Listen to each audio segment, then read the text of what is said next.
cured meats. I began working at Newman & Company Butchers when I was 18 years old. They were a relatively new business. They'd only been around for a few years. They sold meat cuts, as butchers do, but also had a counter where customers could buy small, pre-prepared meals. The owner, Mack, contrasted to the small shop in that he dwarfed everyone around him. He had striking facial hair and a constant beaming smile. He was a caring guy. My coworkers would tell me about how he'd be ushering some homeless person in off the street often and preparing a meal for them on the house. He'd keep up morale too, in his own way. He'd always slap me on the back and say, "I hate to see people not looking happy. Keep a smile on your face, kid." I was made to feel welcome. And I did, most of the time. Upon arrival on my first day, I was told that I'd be given shifts in the meal counter and in the back room. On the counter, I'd be responsible for selling meats and arranging displays. In the back room, I'd be responsible for bringing large cuts to the chopping block in front for Mack to carve up and keeping inventory. Working on the counter was fine, and the various folks who came in kept me entertained, but I found working in the back pretty boring. I'd only have to bring something out about once in an hour, and keeping inventory was simple. Besides, it was quite cold and dimly lit in there. I'd do things like read, but the lack of stimulation still got to me. There was also a door marked Cured Meats coming off the back room. I asked about it when I arrived. Mack, wearing his usual smile, informed me that the room was only used once a month, when he sold the meats he'd been curing to traders. He also asked me not to open the door, as the room was kept to specific humidity levels, and opening the door would disturb that. Fair enough. I often heard grinding noises coming from that room, like machinery was operating. I figured it was the humidifiers or something similar. From what I understand, there are a bunch of things you need to cure meat properly, so machinery must be necessary. It was so loud sometimes, though. Even after only a couple of weeks working there, I'd been spooked numerous times by sudden grating noises. When there's nothing to do, the mind makes up things to occupy itself. I got a call about 3 weeks into the job from Mack, telling me in his usual jovial tone that I had the day off, as it was the day when the cured meat would be shipped out. The store was to be closed all day. I was excited. A new game had finally been released at the game store nearby, so I'd be able to pick it up and play it that morning instead of working. The game shop happened to be just down the road from Newman & Company. As I passed by, I saw Mack wearing a bigger grin than usual, watching as large crates on wheels were pushed into the store and some on their way back out and being loaded into a lorry. I carried on down the road, contemplating how much of that cured meat he had in there. I dropped a couple of coins into Bruce's hat as I entered the shop. He was sat out there most days, and I occasionally chatted with him when I had nothing to do. Today was one of those days. I bought my game, then sat myself down beside him. "What are they doing down there, then?" asked Bruce, gesturing towards the truck parked outside Newman & Company. "They're loading up some cured meats that the owner keeps in the back for selling," I replied. "Have you ever been there?" "Why would I bother going in there? Not like I can afford any of that." Bruce half-heartedly chuckled. "Oh, they give out free meals sometimes to homeless people at the end of the day. If you just hang around, I'm sure he'll invite you in." "Really?" "That's nice of him.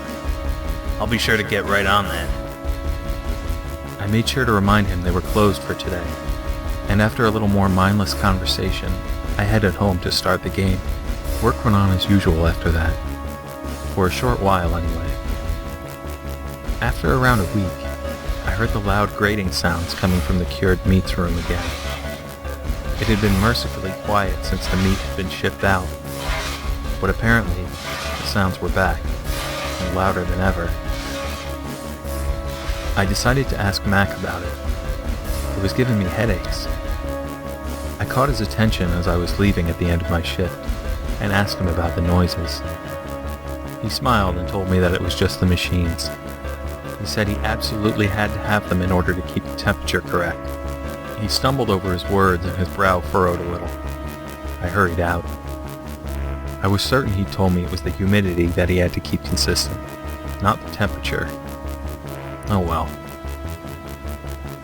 I definitely heard screams the next day. That was not the wail of machinery. It was the wail of a pained animal. The meat we had wasn't slaughtered on site, so it couldn't have been. At the sound, Mack came storming into the back room. He ushered me out, informing me that I had the rest of my shift off. He disappeared into the cured meats room, not seeming to care about the fragile humidity. I did as he asked.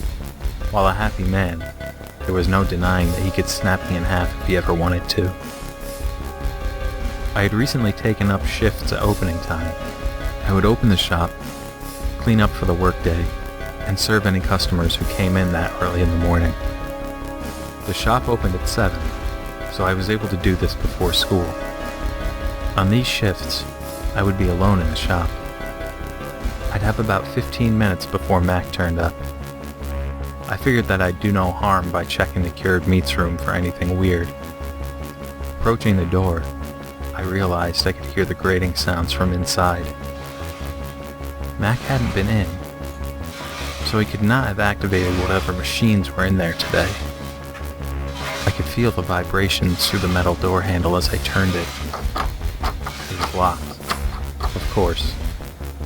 Mack wouldn't want anyone to break in and take his carefully cultivated stuff from in there.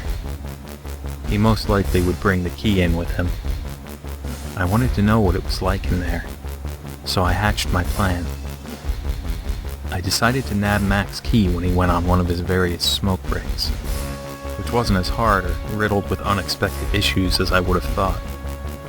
The key had a label on it, which made it easy to tell what it was for. I had another attempt at the door the next morning before opening time again. The shift gave me about 15 minutes before Mack arrived at the shop. The lock clicked open upon turning the key. I opened the door and was immediately struck by the smell. Now, I'm not sure what curing meats is supposed to smell like, but I doubt it smells like sweat.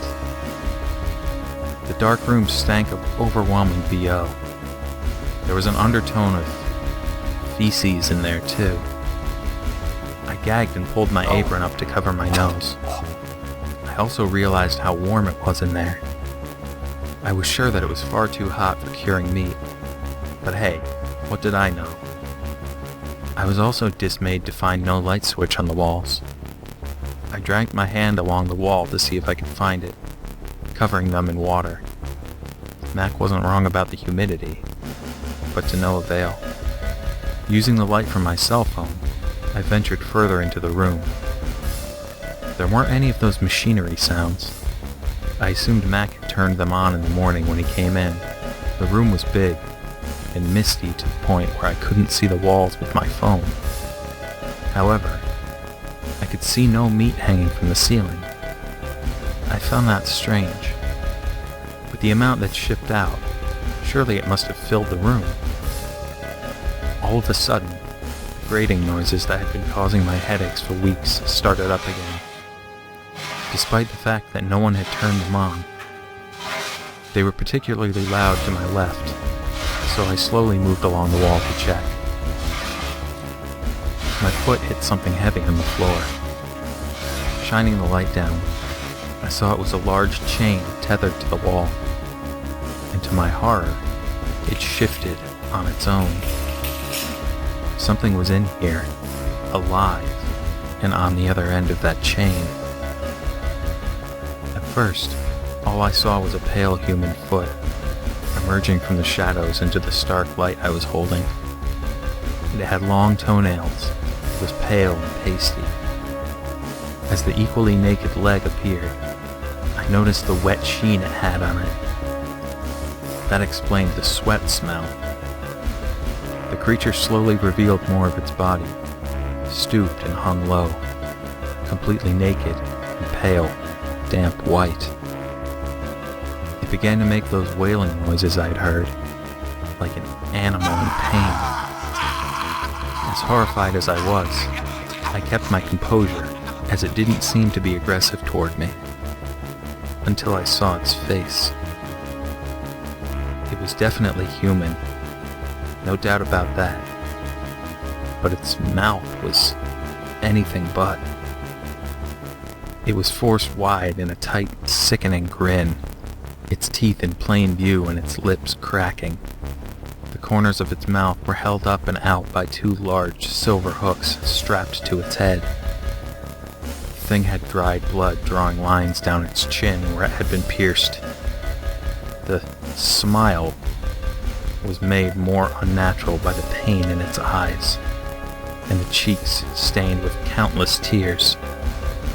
Its tongue was limp and dry, and what little saliva it had left dripped uselessly out of its gaping maw. It lunged at me, pushed forward and reached out with its arms. Screaming, I stumbled backwards, lost my footing and fell. I knew this was how it would end, but the creature stopped right above me. I was waiting for the final blow when I recognized him. "Bruce?"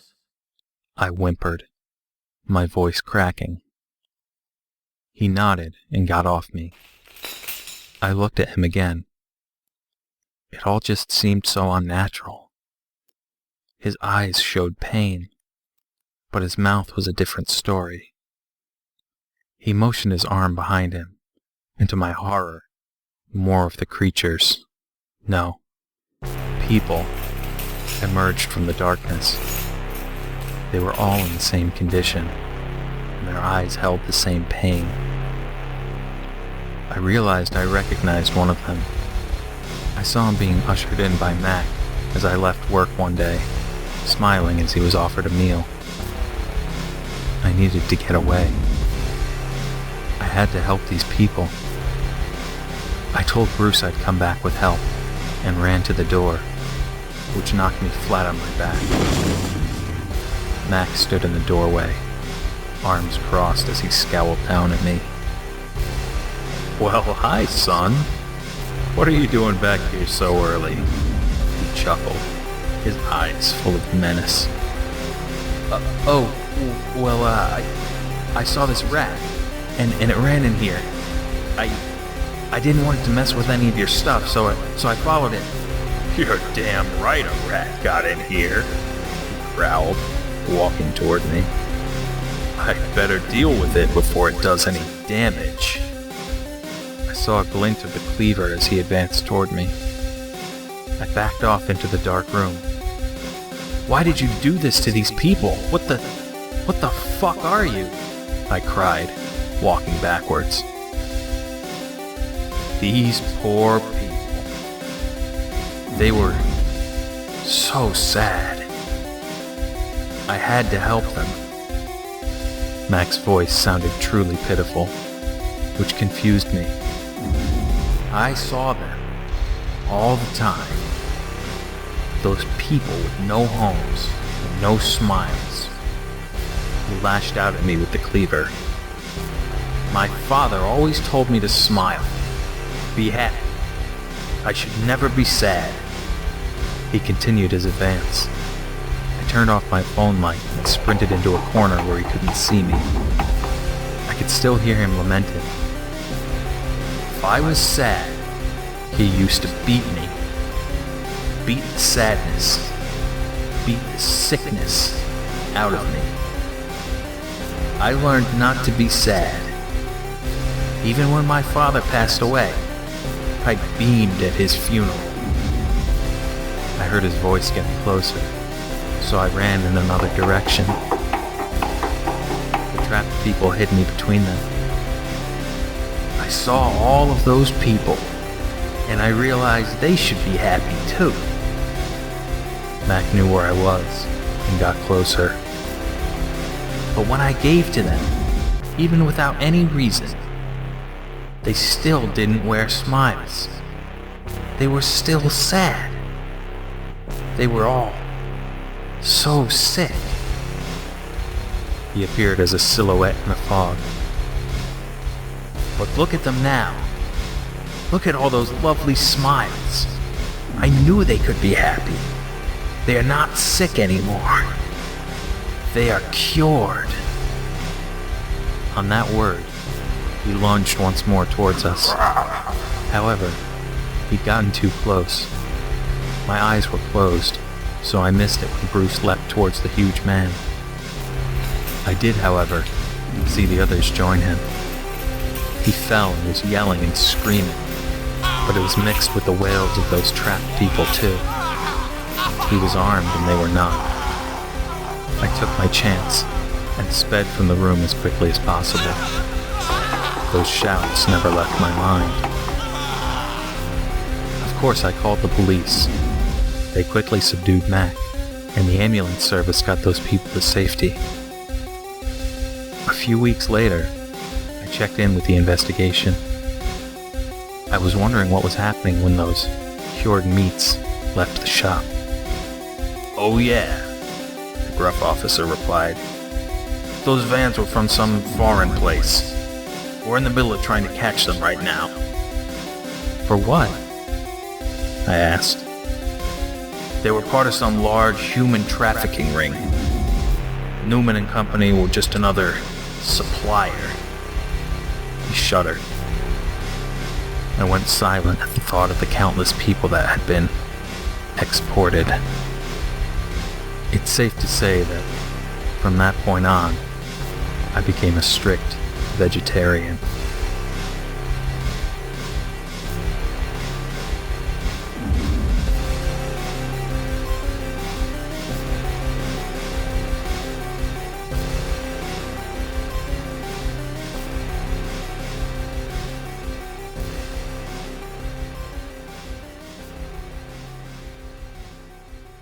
What's that I did?